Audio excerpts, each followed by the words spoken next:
Finland's educational system. Yes. So fascinating thing. So about 3 decades ago, Finland has an educational system that's doing terribly.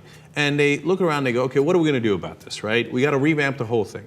And they decide, for whatever reason, the Republicans here would call them, no good socialists, et cetera, that they were going to focus on equality. Well, I know, it's crazy in a democracy. And it's not equality of results because they didn't even do tests. They don't do any testing until the age of 16, okay? So no standardized testing, et cetera. Equality of opportunity. So they said, no matter if you're poor or rich or you're in the middle, our objective is to reach equality of opportunity. And by the way, and this is amazing and it would make Republican heads explode here in the US, we are not going to achieve, we're not going to try for excellence. Already like in America, that's like, what? They're like, no, we just want everybody to have a fair chance. Right. They got rid of competitiveness within their schools. Yeah. Instead of focusing so much on pressuring them, you got to be the best, you got to be the greatest, you got to score the highest on the standardized test. They're like, no, we're going to step back. We're going to let you discover what you're passionate about and follow your dreams. Okay, now, it gets crazy. Yeah. Okay, wait till you see the results. Okay, they said, you know what, kindergarten, preschool, canceling it. You're not allowed to go to school till you're 7. You know why? Because kids should be kids. Heads exploding here in America. Nobody can. Okay, gets weirder by American standards. No private schools allowed. None. Everybody has to go to public school, okay? But competition? How are you going to have competition? No, we're not going to have competition. Get this. We're going to pay our teachers a decent wage. Okay, and we're going to require them. Now, they're not getting paid outrageous, okay? Right. They're just, it's a decent wage, right? But, it's Finland, so they get health care, et cetera, et cetera. And right? also keep in mind, they changed the role of teachers. They became much more prestigious. Like Yes. it wasn't like, oh, you're a teacher, whatever, you're making nickels and dimes. It was like, oh my God, you're a teacher. Now, so this is another mind-exploding thing. Yeah.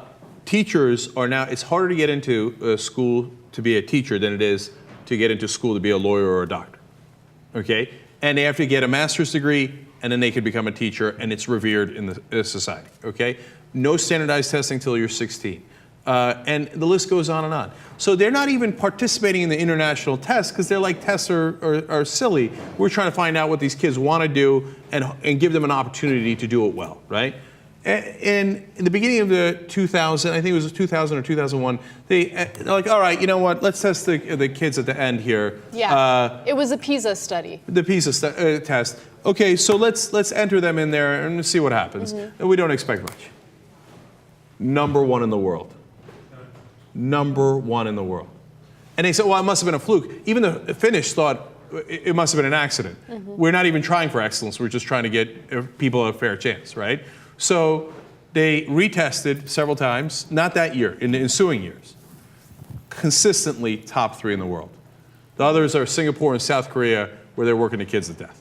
Okay, keep it real, okay? And they're succeeding, and that's a different way of doing it. And look, and that's and one could argue about what's the better way to go. But, so, and then the guy who's the head of their education department, basically their education minister, comes and lectures here in the US. It's a hilarious story in the Atlantic. He's explaining to the Americans, we don't do competition. The Americans are like, all right, so anyway, how do you compete? They're like, no, but we do cooperation. They're like, okay, anyway, so what are your private schools up to? They're like, we don't have private schools. He's like, okay, so anyway, what are your private schools doing? Okay, no, but we don't have private schools. Like, he's explaining the system, and it's not fitting into their head. Like, the Americans are like, I don't. So anyway, the bottom line is, what? More competition, right? He's like, it's like, no, that is not the bottom line. It's the exact opposite of the bottom line.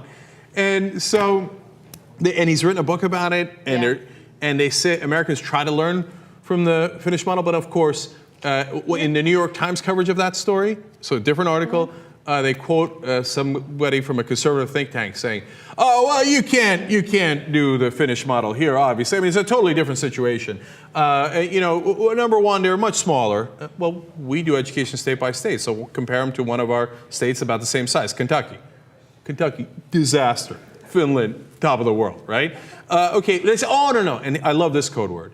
They have a more homogeneous society. Do you know what that means? That's code word for, well, they're all white. Okay, well, so of course they're going to do better. Oh, really? So then you go to Norway, which is their next door neighbor. Same exact ethnicity. Same exact homogeneous society. They use the American model. disaster. They score near the bottom. So what now? What now is we're never going to change. No, because we're not. when you We're tell not. Americans this story, you know what they say? Well, our education system might have some troubles, but it's the best one in the world. We're number one! But wait a minute, in the testing, you're like number 15 or number 19. You're in disaster. We're number one! We're I know, America! Jake. USA! USA! USA!